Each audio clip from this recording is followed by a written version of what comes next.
What's up, guys? It's KB. Make sure you subscribe to the Underground Sports Philadelphia YouTube channel. Click the bell icon down below so you don't miss a single video from us. And thanks for tuning in to another video from Underground Sports Philadelphia. Now let's get into it. Philadelphia, baby, you're going to love it. Best sports fans in the world. Actually, the worst, but that's what makes them the best.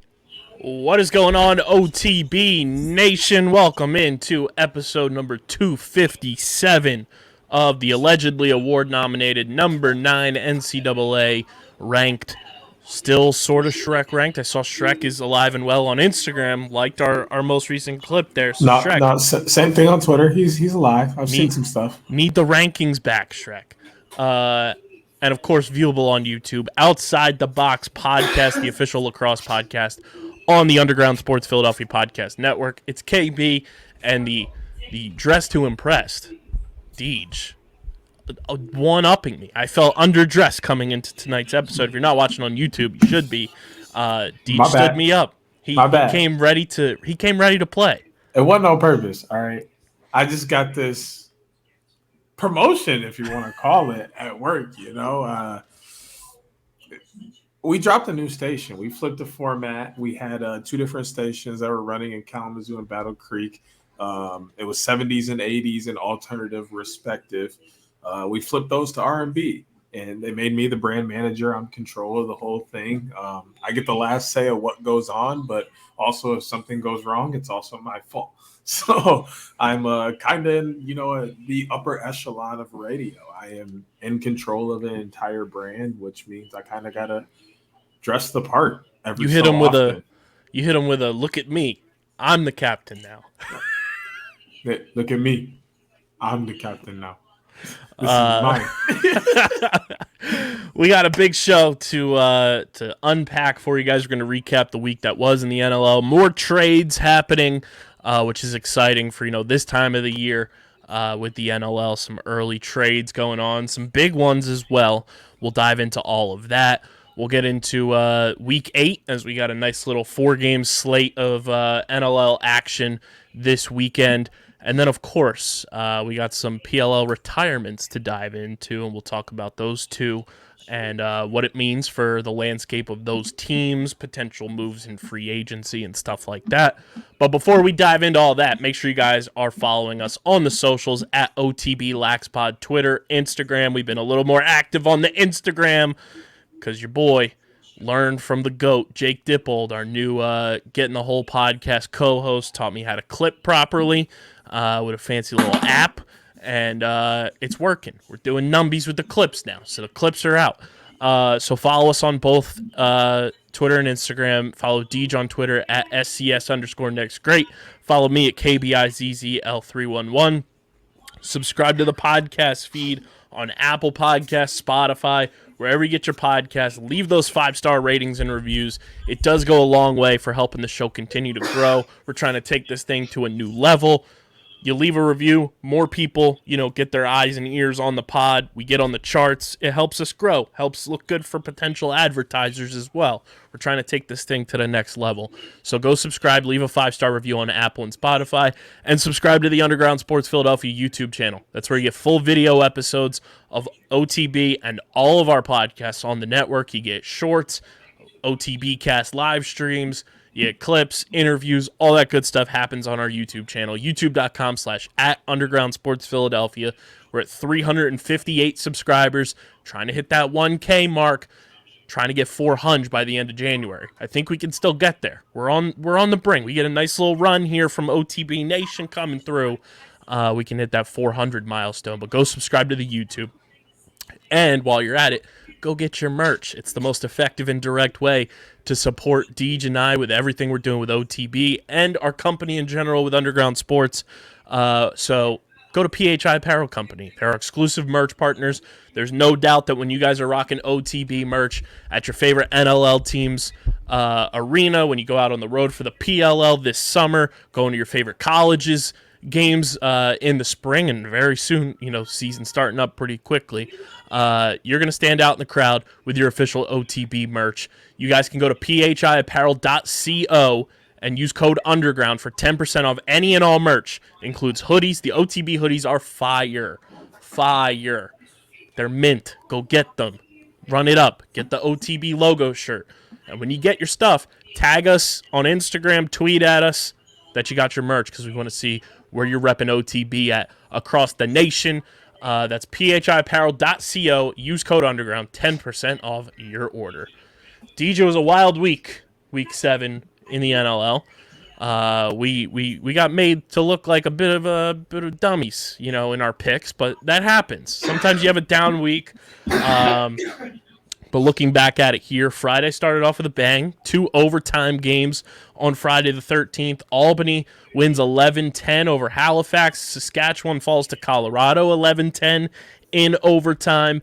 And then Saturday, Toronto pulls the big win over Halifax 17-8. Panther City upsets the Wings in their home opener 12-10. I got to say, though, the Wells Fargo Center, brother, was a party. They sold over 10,000 tickets to that game. It was the loudest I've heard that place in quite some time. It was electric. Job well done to the Wings fans. Buffalo topped Georgia 11-9 in Buffalo. Calgary upsets San Diego and hands them their first loss of the year, 14-10. Vancouver gets their first win of the year in just a barn burner of a game, 19-16 over Vegas. And then Rochester remains the lone unbeaten team in the NLL through 6 weeks of game action. They beat New York 11-8. Deej, what stood out to you from Week 7? What are some of these matchups that kind of surprised, kind of went with how you thought they were going to go? But what are some storylines that stuck out to you from Week 7? The biggest thing is the Calgary game and then the Rochester game.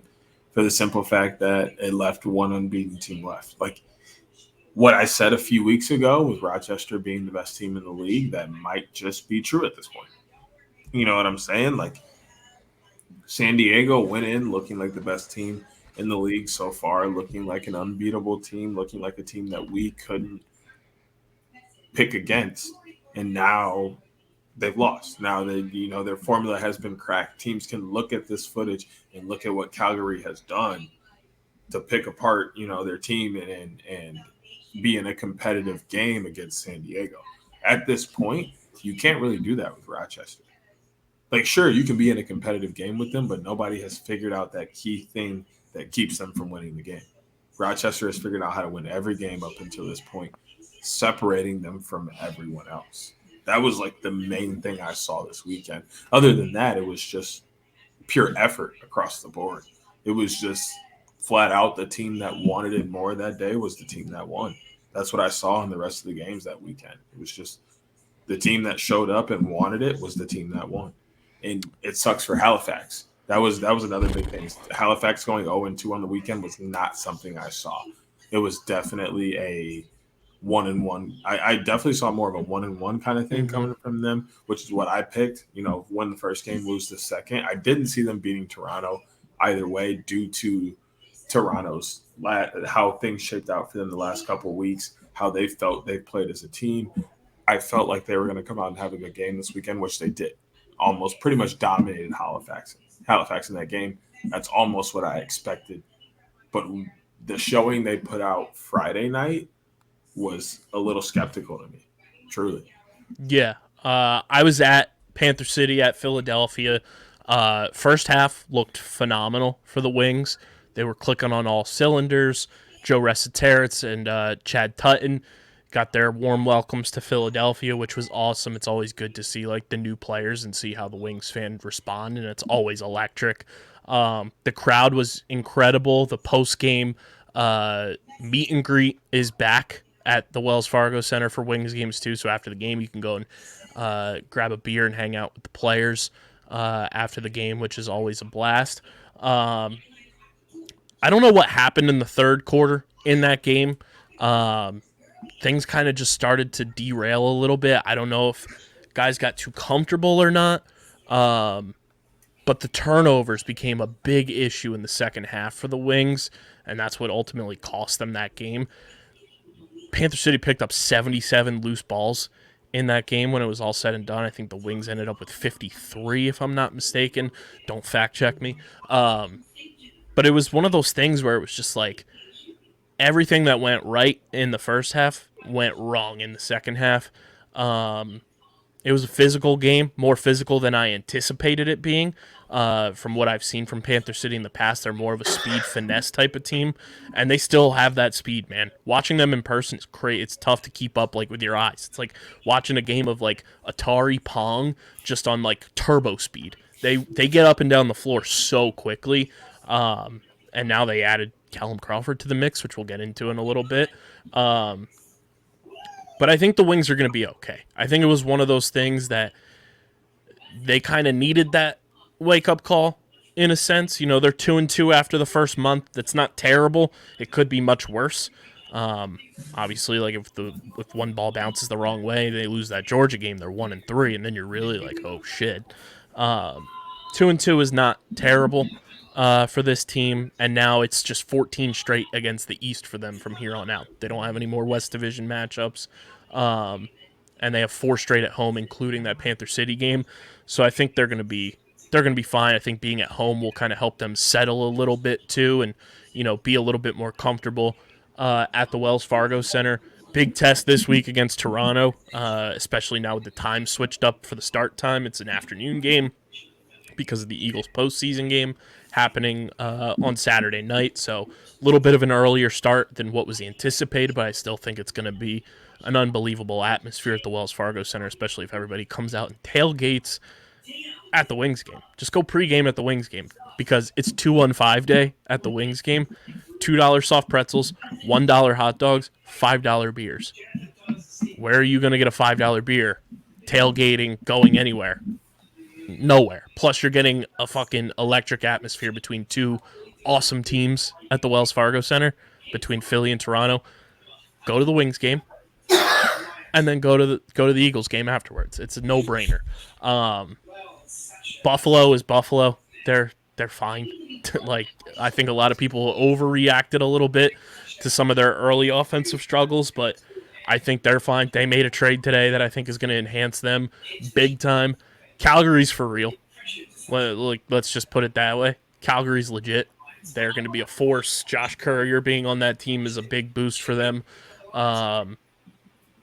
And, I mean, they're going to be in the mix in the West all season long. Those are some of the things that stood out to me. Same thing on Rochester, too. Like, they're fucking legit as can be. And I love it. And this is what the standings look like after Week 7. In the East, Rochester at 5-0 all alone at the top. Buffalo's at 4-1. Big game this weekend there in Rochester because those 2 teams play each other on Friday night. Toronto at 3-2, Halifax at 3-3, Albany and Philly both at 2-2, and then the Swarm and Riptide at 0-4. And in the West, the Seals at 4-1, Colorado at 3-1, Calgary at 3-2, Saskatchewan at 2-2, Panther City at 3-3, Vancouver at 1-4, and the Desert Dogs at 0-4. Standings. Are there any teams you're nervous about as we sit, pretty much a month into the year? I'm kind of concerned about Georgia. Their goaltending situation seems to be a key issue there. New York at 0-4. They've made some big changes the last couple of weeks. And then Vegas, they're an expansion team, so you kind of give them a little bit of a pass. Vancouver gets that win, so they kind of help themselves there from falling to 0-5, which could have been like if Vancouver falls to 0-5 and they don't beat Vegas last week, it's like, all right, just start calling teams and see what they want to offer you for Mitch Jones and Sean Evans and Logan Schuss and the rest of the team because there's no recovering from 0-5. You're not going to win 13 straight games to go 13-5. I am not impressed with Vancouver's win. That didn't give me enough to not put them in that scared category. Oh, for sure. But it's much better than 0-5. I mean, sure. Optically, at least. Yeah, optically. But I don't think it's much better. I think they are. It's San Diego, Colorado, Calgary, Saskatchewan, Panther City. A big old level of space than Vancouver and Vegas. But I mean, I don't even throw Vegas that far down because, like you said, they're an expansion team. They're coming together. They're building culture. Like they're doing everything from the ground up this year. It almost doesn't count, quote unquote. Like that's how I see it. And no disrespect to them or anything like that. Like their games matter and they count and everything, but like you hold them to a different standard because of where they are compared to every other team. So it's I'm more scared for a 1-4 Vancouver than I am for an 0-5 Vegas. And same thing for Georgia. Very scared for an 0-4 Georgia, but not because they aren't good, but because they can't figure out how to play tougher and harder for the fact that they have two rookie goalies struggling. Like I can remember my sophomore year at college, my homie Rizzo, who had just picked up a lacrosse stick for the first time a few months ago, was our goalie, and I played my goddamn ass off because I didn't want him to see a shot that he shouldn't have to see. Because that's just what you do. You understand that if somebody's not necessarily capable yet, you have to step up and do a little bit more to make things happen. And Georgia is just like lacking that, especially on the defensive side, which is extremely scary. Not so concerned for New York, not necessarily just because of the trade, but because they were playing halfway decent before the trade. They're one of those teams that if they had a few bounces rolled their way, they're a 2-2 team, a 3-1 team, a 1-3 team. You know what I'm saying? Like At best, I think they should be 2-2. You know what I'm saying? Like there's at least 1-3. A way that they win a game or two if a few bounces go their way versus a Vancouver and a Georgia who've kind of just been getting steamrolled consistent. Not necessarily steamrolled, but they haven't necessarily been in it in the games that they've been losing. Yeah, I think I'm most concerned for Georgia just because the East is a fucking juggernaut. They're a team that a lot of people expected to compete for a wild card or that final spot in the East. They're nowhere near it right now. They have a lot of questions to answer defensively, goaltender-wise. I think they're relying way too heavily on Lyle to kind of just be the it guy, which he is, but like you have other pieces around him. Shane Jackson's there, Andrew Q is there, like Miles is there. Like you have guys that can help, alleviate some of the pressure off of Lyle to be like the Mr. Do-It-All and help you produce more efficiently. But they have a lot of questions to answer about themselves, a month into the season.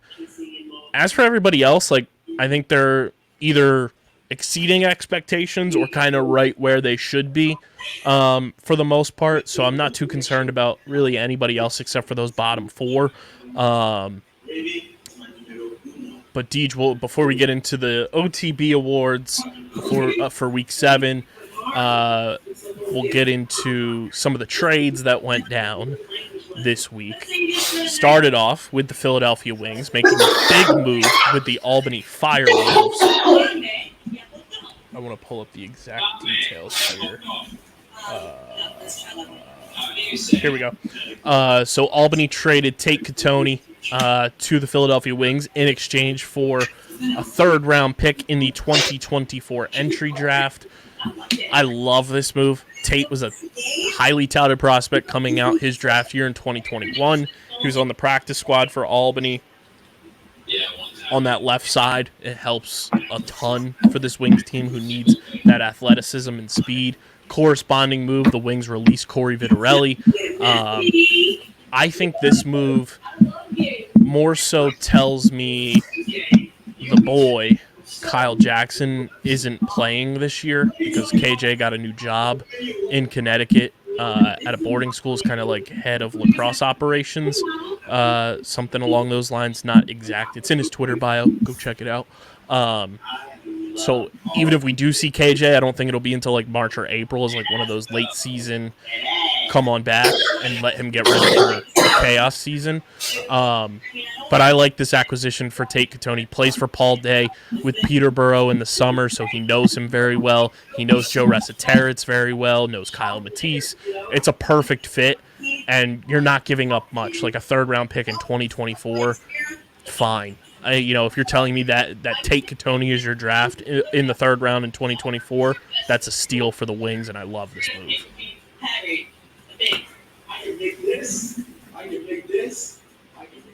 I mean, it's just hard to tell. You know what I'm saying with He's draft also going to picks. make his debut this week, by the way, for everybody who may wonder. Like, Tate's going to make his debut for the Wings on Saturday. With draft picks, it always gets so iffy, right? Because you never know what that draft pick is going to turn into, especially when it's conditional. You never know what that player turns out. Who ends up falling, who ends up moving up. Like, you never know what kind of diamond in the rough they find. Like, sometimes that trade ends up being an L just because they go out and find the guy that nobody wanted to give a chance, but turned out to be an all-star. And other times it ends up being a fucking flop, and the team ran away with gold, highway robbery kind of thing. It's just literally like, especially now where it's way too early of a time to tell, like, how this is going to shake out. Like, up front, it literally looks like Philadelphia is going to run away like they just stole candy from a baby. But it could turn out in a few years that Philadelphia made a horrible move and should have kept that pick and took who Panther City takes with that pick. But like, there's no way. Albany. Yeah. Yeah. But you know what I'm saying? There's no way to tell that. Yeah, for sure. I like it from the aspect of you're basically telling me that the Philadelphia Wings third round pick in 2024 is Tate Katoni. That's effectively like what the trade is right now on the surface, because that draft pick is unknown until 2024 and whoever Albany takes. But like, the player that Tate Katoni is, the way he's going to fit into this system from knowing Paul Day and a bunch of the players who play for Peterborough in the summer, I think it's a match made in heaven for Tate's career, and for him to be a highly touted prospect that he was coming out in 2021, to be able to go and get lower than his draft capital for him because he's kind of just chilling on the practice squad in Albany because of the guys they have there. I think that's a huge win for the Wings for the right now and the future, because Tate's so young that like he's going to be a piece for this team for the next few years at least. So I like that move a lot. Albany gets draft capital. Who knows what they do with it? Who knows if they even use that pick? They could end up trading that pick elsewhere. So we'll have to wait and see on that.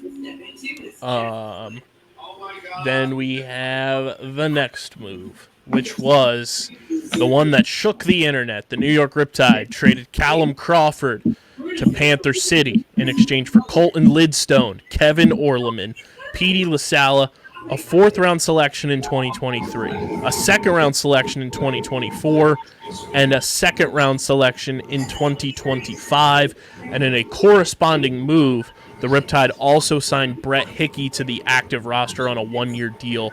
He will play this weekend for the Riptide, from what I saw on the socials.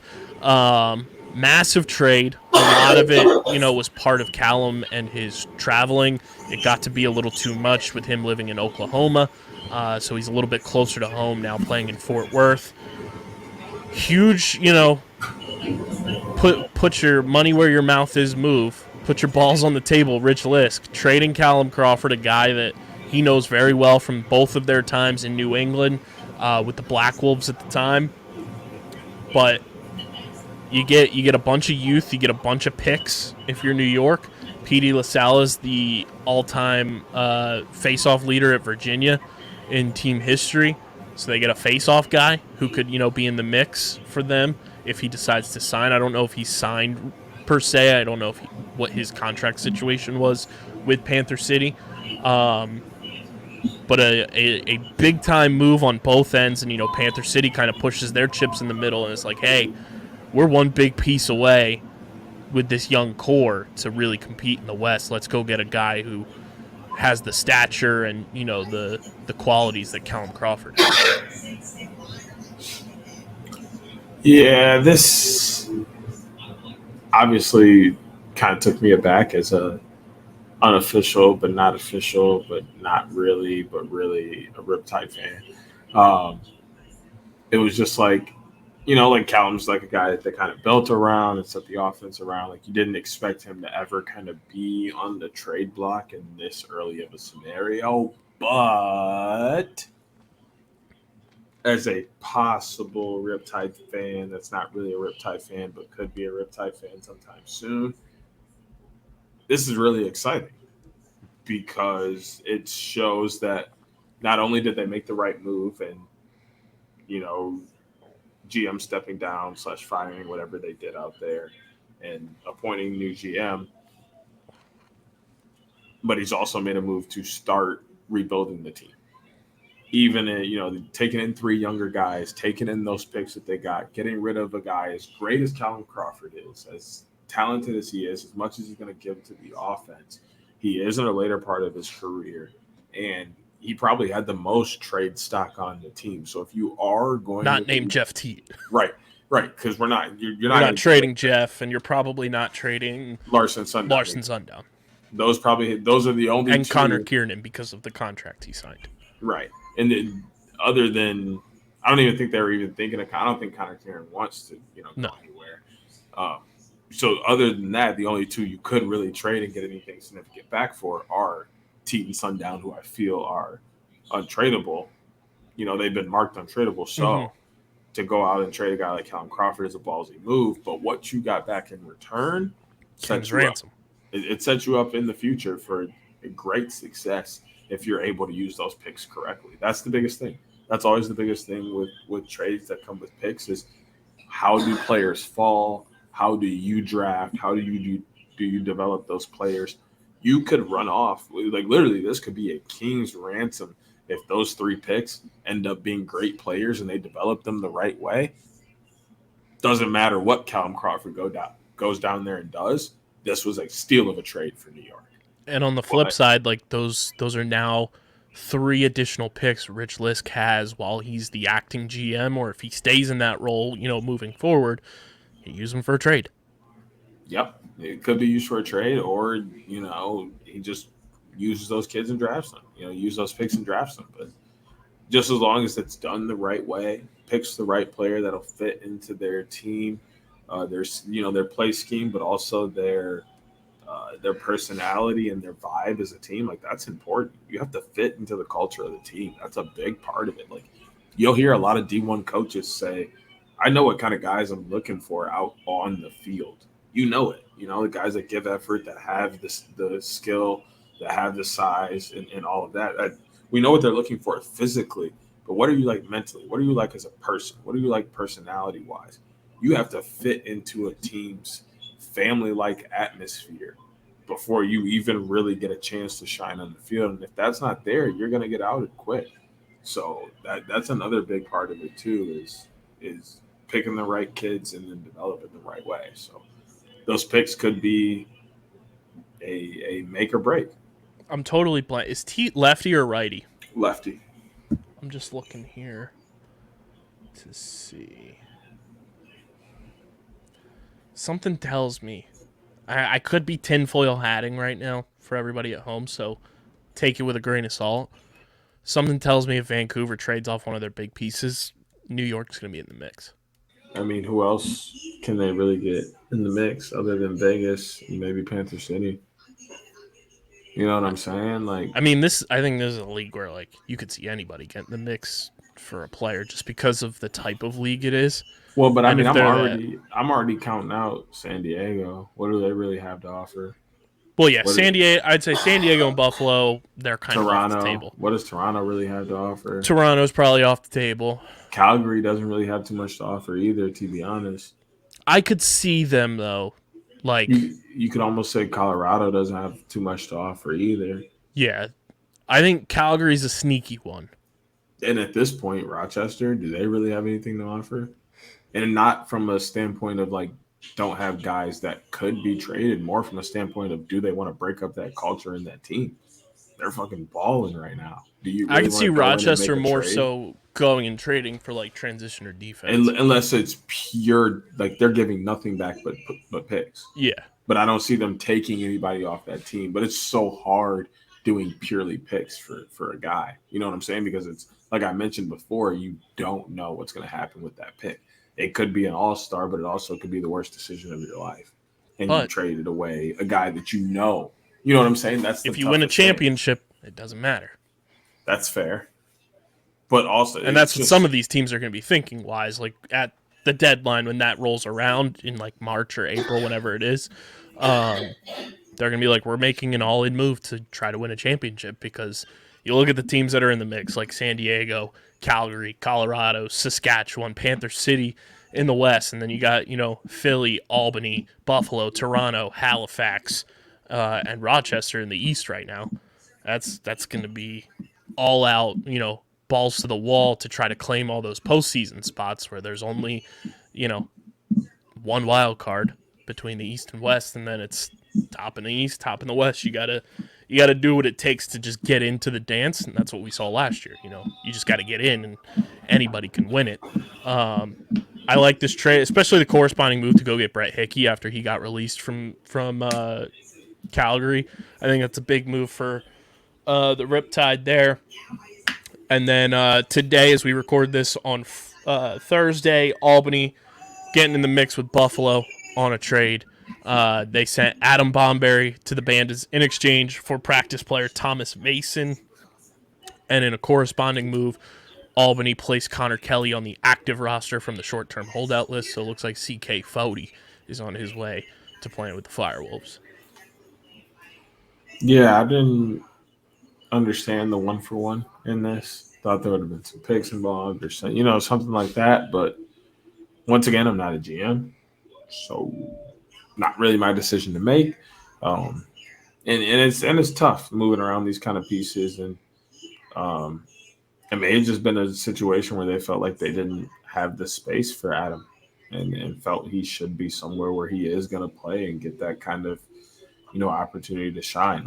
Those are tough decisions to make. You never want to be the team or the GM or the coach that held a guy back, but you also don't want to be the team that lets him go and see him flourish somewhere else to where it could bite you back. You know what I'm saying? So that's a tough scenario to make. I think they did the right thing. It could work out. You know what I'm saying? In both respectives. So we'll truly see what happens. I love this move for Buffalo. I love it for Buffalo. To get a 28-year-old defenseman who is as good as Adam Bomberry on the left side,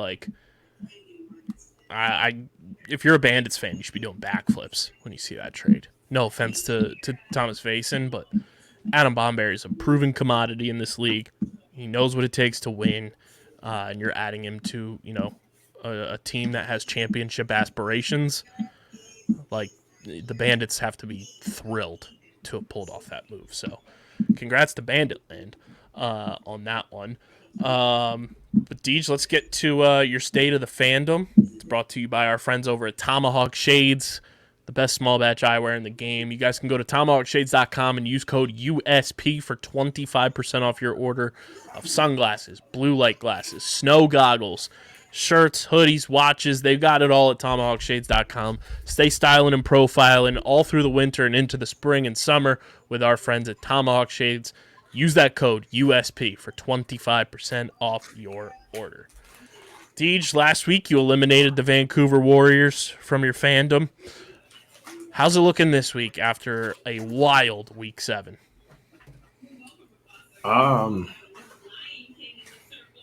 The only team that's once again pushing it and getting close is Georgia. They're making it real hard for me to see the potential that they have. You know what I'm saying? But, man, I'm giving them one more chance. I'll see what they got this week. Obviously, because I got the boy Lyle, it's hard to completely scratch him off the list. That homie Stinger, though, we got to do something about that. That mascot kills me. Toronto, same thing. Homie's cool, but not okay. Y'all got to get better mascots. That's a real thing. But Rochester still kind of slowly creeping their way up. But then again, that's almost like being a Laker fan becoming a new basketball fan. You know what I'm saying? They've been historically good, and now all of a sudden they're good again, and I want to be a fan. It looks real kind of iffy-ish. but can't rock with Buffalo because they don't follow us, kind of thing. So as long as Georgia doesn't lose, I can't really knock anybody else out. Yeah, it was a wild week for sure. I am just trying to pull up this one clip here. I don't know if you saw this or not, but it was kind of going viral on TikTok and like Lacrosse Twitter of the explanation of what a lacrosse player's girlfriend does for a job. Oh, I saw like part of it, but I didn't like really watch it. I'm importing it now into our recording room here so you can watch all of it. So, as I was looking at who it was, because I was like, okay, like this has to be somebody we know of their existence, significant other. This is Jeff Henrick from the Georgia Swarm's girlfriend. Jeff Henrick, former Buckeye. This is very hilarious. You're going to appreciate this. You didn't even have to say that part. You could have just talked I about love me to get being under on your the skin, forum, bro. So I can't wait to figure out what really make your blood itch. What really make your skin crawl. It's kind of out in the open. I hate Ohio State too. I just don't have Nah. I don't have the same. fandom connection Yeah, it of ain't the hatred. same. But It ain't the same. I don't like them. No, I can't wait to find that thing that really makes your skin crawl. Yeah, it's called the Dallas Cowboys. But you hate them too. Not as much because we beat them all the time, for real. So do we. But you also got to remember, there's a former Buckeye on that team too. Bro, you just do this. I'm like Michael Scott in The Office. But here is Harry Kirk Coupons. Here is Jeff Hendrick's girlfriend for everybody watching on YouTube. Every weekend I have the same conversation because my boyfriend's always gone. And they're like, oh, where's your boyfriend? Oh, he's actually playing lacrosse this weekend. Oh, cool. Like, for what? He's actually a professional lacrosse player. And they're like, a professional lacrosse player? I'm like, yeah. And they're like, but it's winter. So actually there's two lacrosse leagues. There's the Premier Lacrosse League, which is the PLL, which is in the spring, summer, okay, and that's on a field, but it's not like real lacrosse. They actually shortened the field and they changed all the rules. There's even 2 points in Premier Lacrosse. It makes no sense at all. I have no idea why they did that. Anyways, Jeff's in the NLL, which is the National Lacrosse League, which is actually box lacrosse. Box lacrosse is in an arena, and they wear like almost kind of hockey gear, but it's not hockey gear, but it is a hockey helmet, which is so bizarre, and the goalies look like gigantic marshmallows. Anyways, they play it in an arena on turf. And they're like, oh wow, does he like get paid for that? Yeah, so he actually only works like Friday to Sunday in the winter, and he gets paid like a full-time job, but he also has a job. And they just look at me like,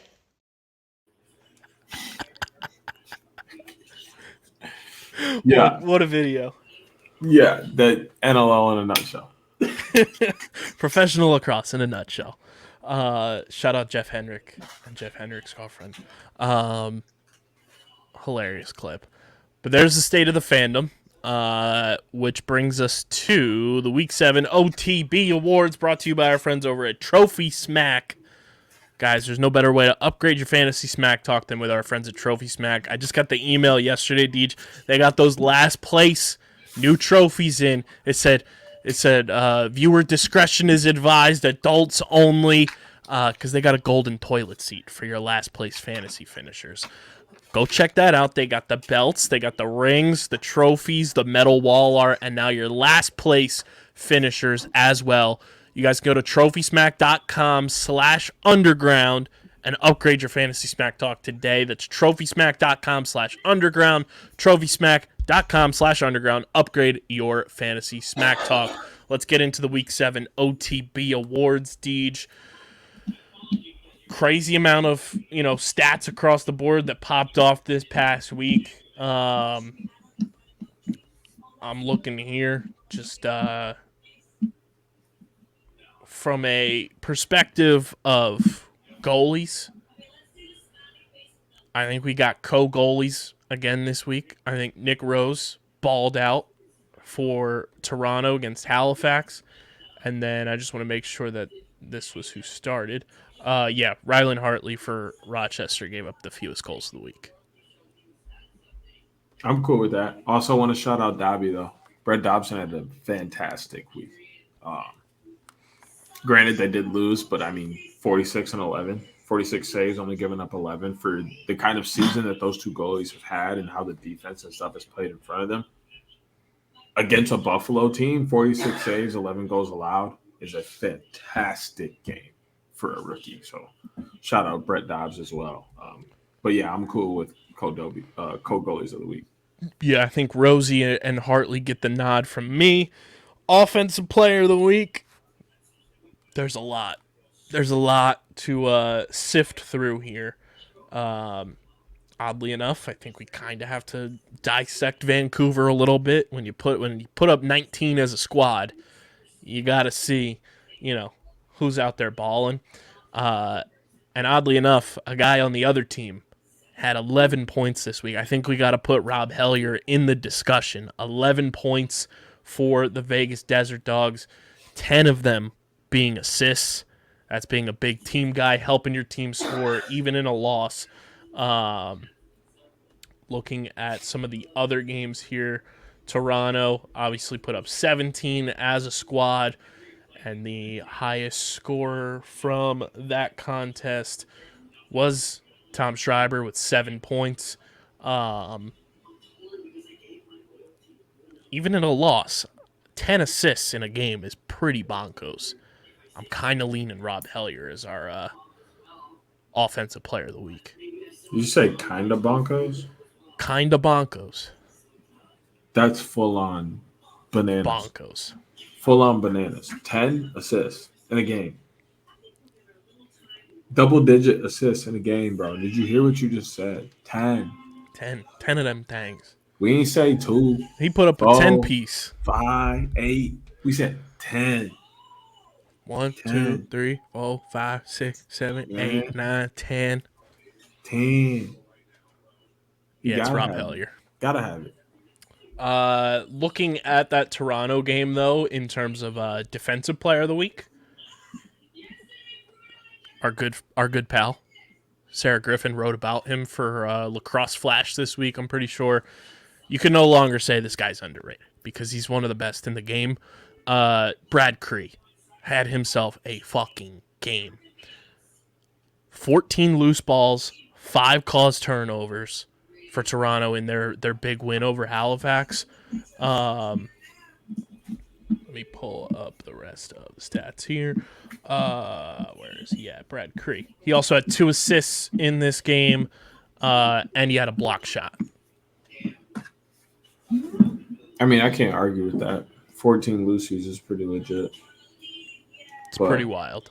I do want to shout out Graham Haase.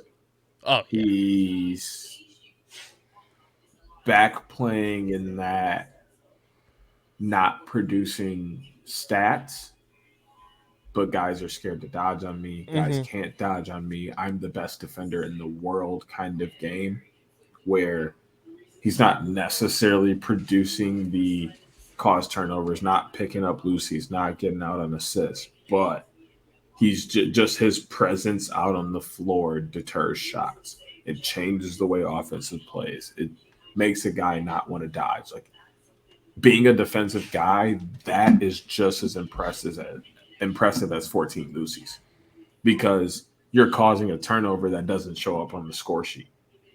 You know what I'm saying? Just because you're guarding Lyle Thompson, he's now playing differently than he would if somebody else is guarding him. That's a turnover that doesn't show up on the score sheet. Being able to take a player like that out of the game just because of who you are is huge. And that's the kind of level Graham is playing at again. Not necessarily an OTB award level because of, how we're giving these out.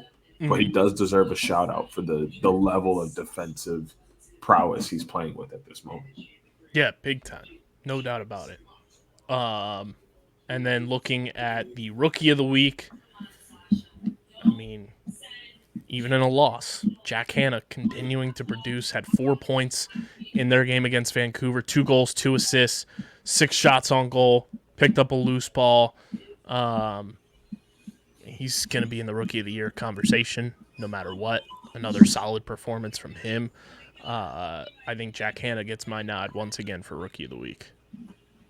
I'm almost leaning toward Brett Dobbs. Just that game is just with the struggling that they've had at the goaltending position to come out and only let up 11 and have almost 50 saves against an offense as potent as Buffalo is insane. I'm just pulling up his full-on stats here. Definitely eyeballs. not opposed to Jack Hanna getting it. He's been on fire, and he continues to show why he's one of the greatest young players in the game right now. But all of the questions around the goaltending in Georgia, all of the questions around their defense, all of the Buffalo's going to come in and steamroll them, blow them out. They don't have a chance. He stepped up and answered the bell big time.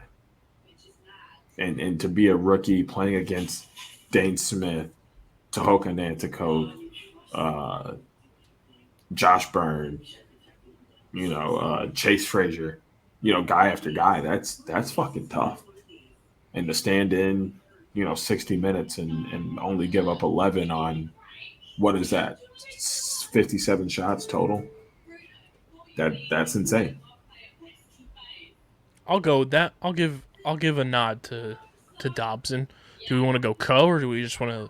I'm cool with Co because I mean, like you mentioned, Jack Hanna's been insane. I can't argue the offensive impact he's had for Vegas and the energy he brings, because that permeates into their transition and their defense. Just the pure aggression and adrenaline he plays with doesn't stop at him. It makes his teammates want to rise to that same level. So I can't argue with Jack Hanna at all. So there it is, your OTB awards brought to you by Trophy Smack for Week 7, your Rookies of the Week. Kind of cool that's one in the East, one in the West. Brett Dobson, Jack Hanna, your Offensive Player of the Week with 10 assists, 11 points total. Rob Hellier, your Defensive Player of the Week, Brad Cree. Nick Rose, Rylan Hartley, your Goalies of the Week. And those are the Week 7 OTB awards, which Deej brings us to that time of the pod once again. Yeah. Feed them ducks, baby. 4 games, kind of get the preview and picks all in one here this week as we get set for the Week 8 Picks of the Week, brought to you by our friends over at Pickup. You guys can go to playpickup.com, start playing the hottest headlines in sports, rack up points on your fan profiles, cash them in for prizes on the Pickup Marketplace. That's playpickup.com. Deej, game 1 of the weekend is for sole possession of first place in the Eastern Conference. It's the Buffalo Bandits at the Rochester Nighthawks, 7:30 p.m. Eastern Time. How you see this one playing out for what I think is hands down the game of the week? We thinking now? Because, hands down. Game of the week. Can't even stress it enough. But this is so hard to pick. Biggest game of the year for both of these teams so far. Yeah, and it's just the fact that Rochester has been insane to start the year. It's almost like no team can stop them. No team has enough. No team has figured out the formula. But on the flip side of that, Rochester hasn't played an offense as good as Buffalo. Their defense has been good this year, but can they play and stop a team like Buffalo that has option after option after option after option after option after option after option after option after option? Like, it gets tough when you can stop option 1, 2, 3, 4, and 5, but then option 6, 7, and 8 all want to pop off for 3 goals apiece. Can Rochester stumble that? Can they handle that? Can they, or even if they get into that track meet style kind of game where they're going back and forth, goal for goal for goal for goal, can their offense match their offense? Can they go goal for goal with Buffalo? Can they continue to score at that same pace? Or then because then if they can, it turns into who's going to make more saves, Ryan Hartley or Matt Vince? And for context too, Rochester did beat Toronto earlier this season 11-7. So in a a lot of people compare Toronto and Buffalo offensively as like those top dogs. So Right.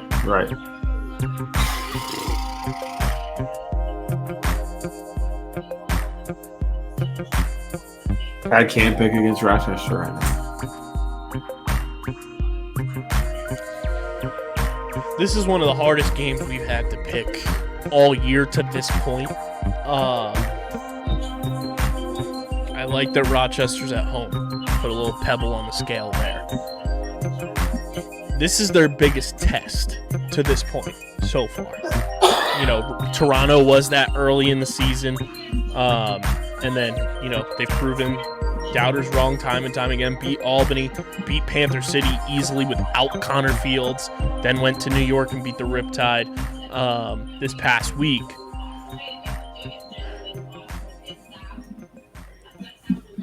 Oddly enough, I think there's more pressure on the Buffalo Bandits in this game. They're fighting to get back into first place after that one, hiccup loss that they had early to Albany. They're on the road. And I think Rochester, any way you dice it up, unless they get absolutely demolished, like if they lose like 16-4, that's the only way you can be like, oh, that was, that's tough.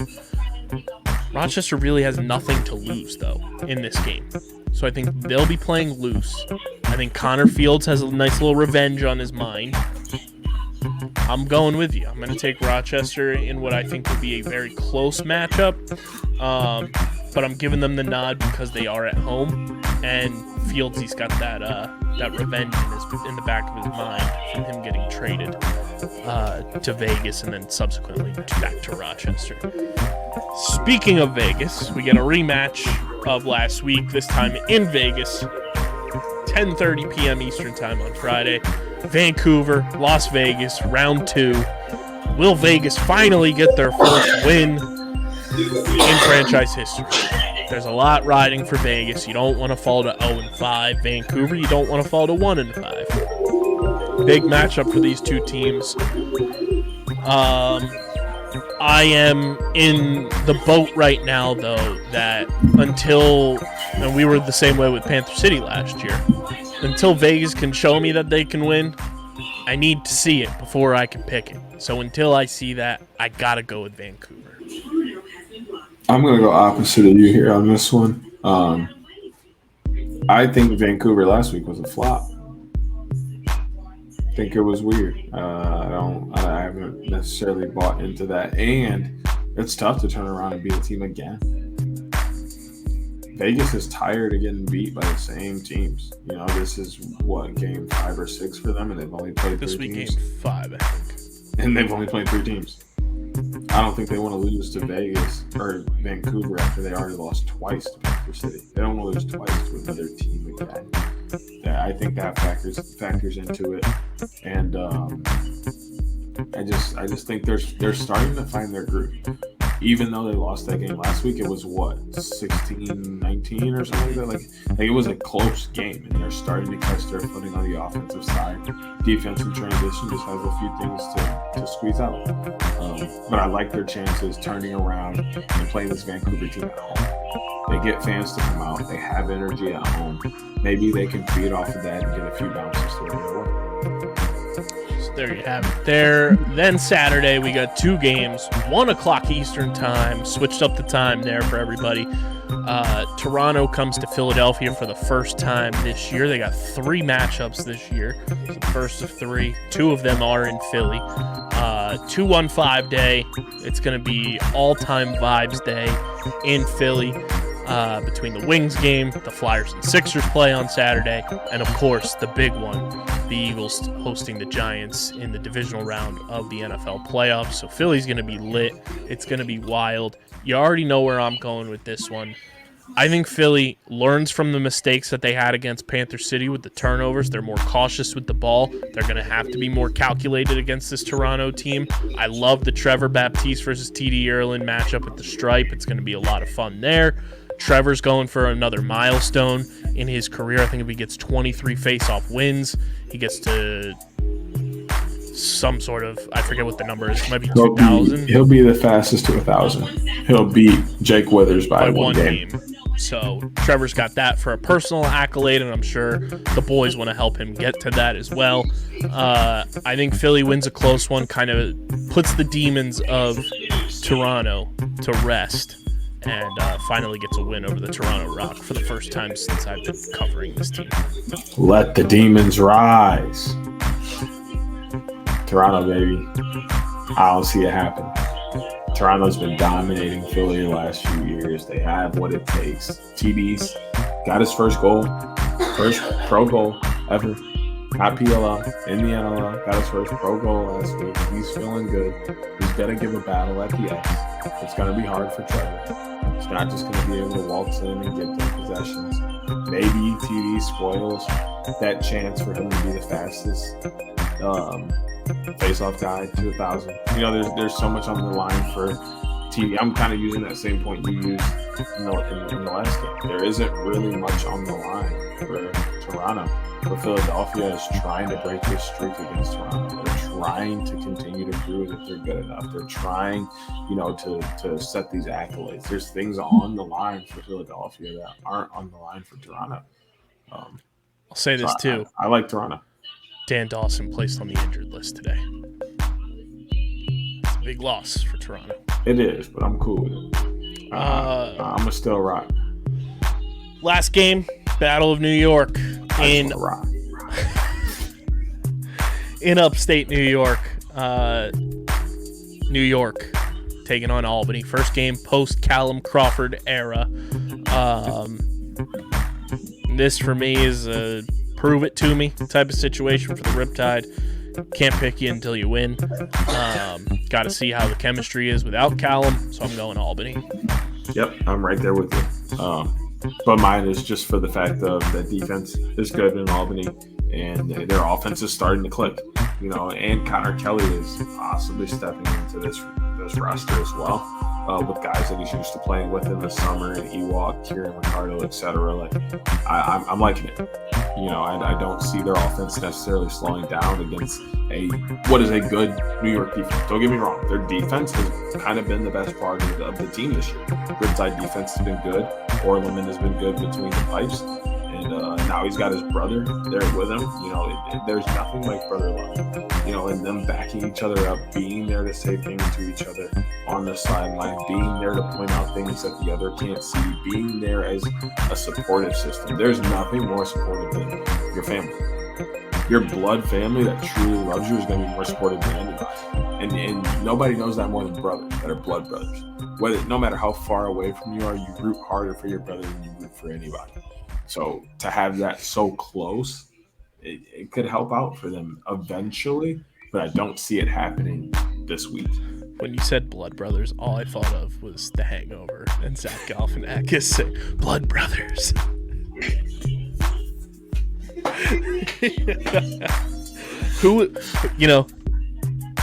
What if Adam Bomberry was the key to this Albany defense? What if he was the guy that was like the death by 1,000 cuts guy? It was like leading the charge, and now they've traded him. Albany's defense just falls apart. Could you imagine? That would be wild. But to recap our picks, Deej and I both have Rochester. I have Vancouver. Deej has Las Vegas. I have the Wings. Deej has the Rock. And we both got Albany over the Riptide. And those are our Week 8 picks of the week, brought to you by our friends over at Pickup. Final segment, PLL retirements. Some boys calling it a career. Scott Ratliff, Stephen DeNapoli announced their retirements this week. I think Rat was more of the surprise, in my opinion. I didn't really see it coming. DeNapoli, we saw in that post-game locker room press conference that he has contemplated retirement for the past couple of seasons. Ratliff 10 years, DeNapoli 12 years. Both of them, hell of a career on both fronts. Both of them leaders on their respective teams. Obviously, DNAP, the only captain on that Water Dogs championship roster. So they're going to have a new man bearing the C this season if they decide to name a captain. Scott Ratliff, though, I'll start with Scott from my perspective. He is truly one of the kindest, most incredibly inviting, welcoming, warm human beings that I've ever interacted with in my entire journey covering the sport of lacrosse. I'll never forget the day that we booked Scott to come on the pod back in 2019 before the Archers were getting set to play in the first overall pick game against Atlas. And, talking to Scott, it was just like, wow, this guy is just full of life and just energy. And I want to see this guy succeed. And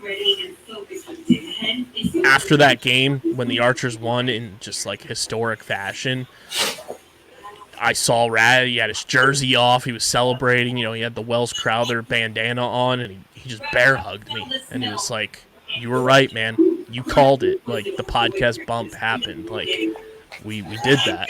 And I'll never forget that. He's such a good person.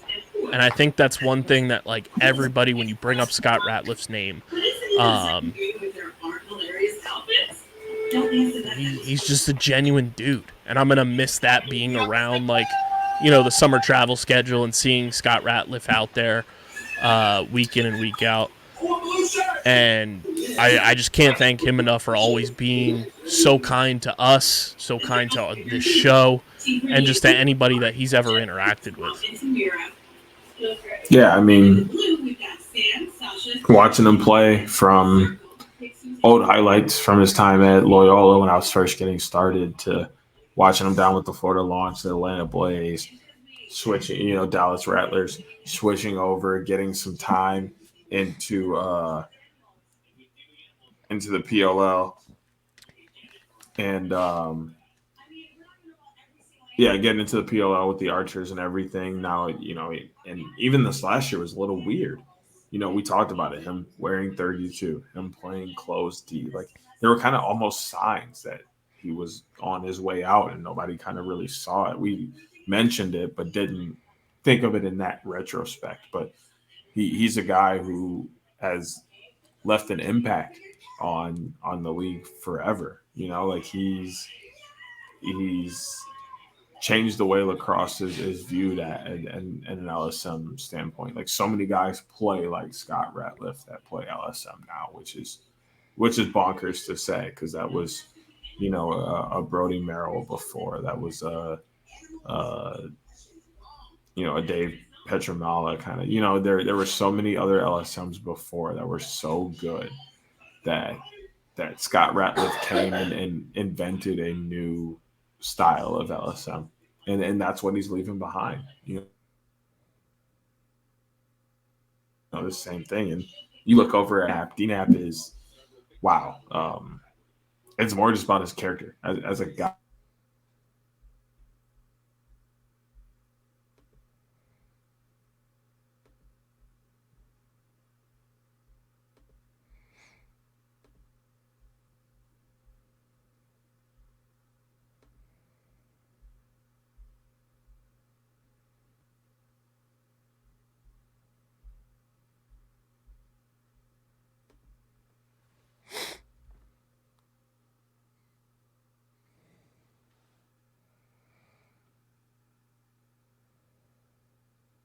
He's just a locker room guy, a guy you want behind you. How he steps in.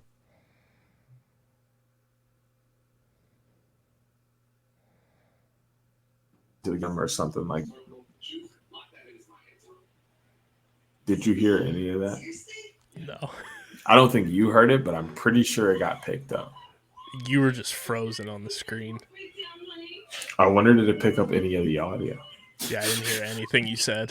That is hilarious. I just pretty much was saying DNAP is just one of those guys you want to have in the locker room with you, behind you, supporting you, being there for you. He's just, a great guy overall. He's going to go out and give his all in the field. He's going to play hard. He's a very great lacrosse mind, but who he is as a person, what he means to the game, just his personality as a guy is much more than that. And I'm really excited to see how he makes his way back into the game, whether that's being a general manager, a coach, getting into the front office, something like that. I'm just really excited to see how he gets back to the game because he's definitely not done. He may be done being a player, but he's definitely not done with the game of lacrosse. Yeah, I think with Rat, like he's obviously going to continue with the Give and Go Fund that Adam Gittleman founded. So I'm very excited to see what he does there. Um, and I mean, Scott Ratliff started 122 consecutive games, never missed a game. Iron Man award there. It's the longest streak in pro lacrosse history. He did whatever it took to win, and I think the only bummer is that he never got a chance to see this Archers team win a championship.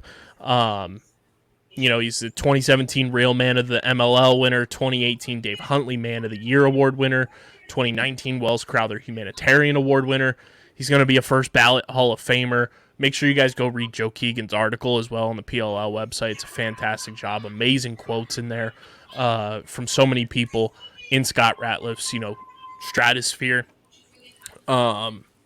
He's one of the guys. It was weird for me when Beast retired after 2019 because Beast was like the first outdoor professional player to come on the show. So I had that connection. Beast and I have stayed very much in contact, and he's a homie for life.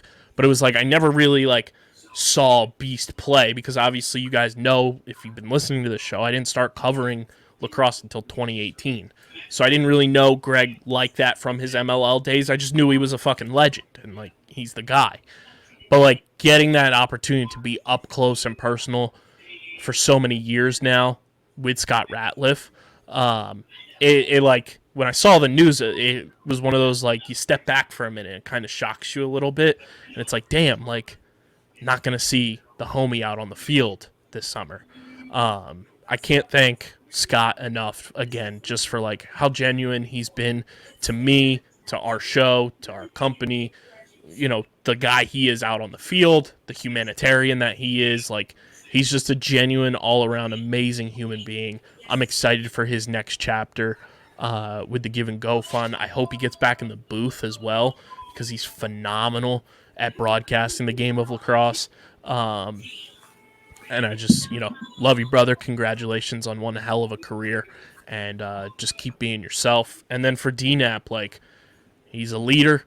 He's contemplated this decision for years now, and it's just really cool that a guy like him who stuck it out, was part of that expansion draft, Copeland bringing him into that Water Dogs team and naming him the captain, gets to go out on top as a champion. Couldn't be happier for him. That locker room speech he gave after the Water Dogs won the championship was so emotional and heartfelt. His post as well today that went out, said Water Dogs for life. He just seems so fun to be around and just he's what you expect and want from a team captain. And I think it like I said, so cool that he gets to go out a champion and a 12-year career. Started off with the Atlas in the PLL, and obviously he dates back to the MLL as well. But for him to kind of get a taste of both ends from the PLL aspect, where he's on this alleged super team with the Atlas, everybody thinks they're going to run the tables, and then it's all trials and tribulations, a lot of downs more than ups, and then gets picked in the expansion draft, taken away from that squad, and then gets to see it through with the Water Dogs. Super happy for him, and I'm excited to see what he does next as well. I could see him coaching, like you said, because he's a guy that has such a plethora of knowledge to share with the next generation of lacrosse that it would be really cool to see DNAP as a coach sometime soon. Yeah, I mean they're both they have a long lasting impact in the game, and definitely not done around it. Scott in the booth is fantastic. Watching the Georgia games last year with him in the booth, it made it a little bit better. As someone who kind of wanted to be a Georgia fan a little bit, and watching him struggle, hearing him call the game and just use his expertise and his lacrosse IQ is fantastic. But like I said, just really excited and want to thank them and say congratulations to two fantastic careers. But really just excited to see what else they have for the game and the betterment of it, and the growing and the furtherment, because I don't see them doing anything bad, because they couldn't do anything bad in their career. So I don't And see them doing anything worse I post think for career. those two guys too, like they left the game better than the way they found it. And I think that's one thing that a lot of lacrosse players will say is like they want to leave the game better than the way they found it. And I think those two guys embody that phrase so well. Um, to put 10 and 12 years respectively for Ratliff and DeNapoli into this game, to battle through the MLL days and make it to the PLL and, help be a foundation. Both of them were in that initial season and then moving forward was huge, and their contributions to the game are ones that'll be talked about forever. So congratulations to the two of them. Excited for their next chapters. Enjoy retirement. I think that's one thing that gets lost when anybody retires from a job. Enjoy it, and just enjoy being yourselves and continue to do awesome shit that we know you're gonna do. So, shout out to Ratliff. Shout out to DeNapoli, and just not ready for the next person to retire. I'll say that. No, yeah, because there's going to be a few more, and it's going to be tough. But then again, the talent that's coming in is arguably just as good, if not better. So it's you lose greats to see more greats. That's kind of just how sports go. You never want to see the old guys go, but the new guys equally excite you. So it's always tough goodbyes, but happy beginnings. Yeah, 100%. I think the more retirements we see from these key positions and from just key leaders, it's going to be interesting to see how free agency plays out in March, to see how some of these teams address the position of some of these holes that will be on their rosters, whether or not they choose to approach that in free agency or wait for the draft or kind of do it both. We'll see. But I think these are two big spots, DeNapoli as a short stick D-midi and a captain. That's very tough to replace and almost damn near impossible. And then with Scott Ratliff, like you said, like this next generation of lacrosse players, it's like we're trying to find the next Scott Ratliff. There's never going to be another Scott Ratliff. You're trying to find the next closest thing. So I mean, there's going to be a lot of things that Copeland and Chris Bates have to figure out to fill those positions, but that's the exciting part now about the PLL with free agency rolling in is like we get to discuss this kind of stuff on the show and discuss it on social media with you guys and try to figure out, who's going where. Because obviously the crown jewel right now is Connor Farrell in free agency. And then kind of I think that's the first big domino to go. And then now you have these retirements that are opening up positions across the field for teams. So we'll see how the retirements of Scott Ratliff and Steve DeNapoli affect free agency, affect the draft for these teams. But it's going to be a fun couple months of speculating. And it wouldn't surprise me if we don't see Scott Ratliff kind of hanging out on the sidelines of the championship series with the Archers as well. Excited for that, and like we said, congratulations to those two guys on fantastic careers across the board. And again, open mic for both of you always on the show. Any final thoughts, Deej? We are about less than a month away from college as well. College lacrosse on the horizon. Man, we're getting to that point where there's almost too much lacrosse to watch, which is not really a thing. But man, it starts to get almost overwhelming. So I'm excited. It's coming up on my favorite time of the year. New jerseys are in for my high school squad, so I'm excited to get those boys out wearing new stuff, feeling good. So it's my favorite time of the year is coming up. I love spring. Starts to get beautiful again. We're back out on the lacrosse field wearing sunglasses, smelling the breeze, getting ground balls, hitting each other, all the good stuff, scoring goals, and, celebrating. All of that is the fun part. So we're right around the corner. I can't be upset at it. Fuck them allergies, though. Yeah.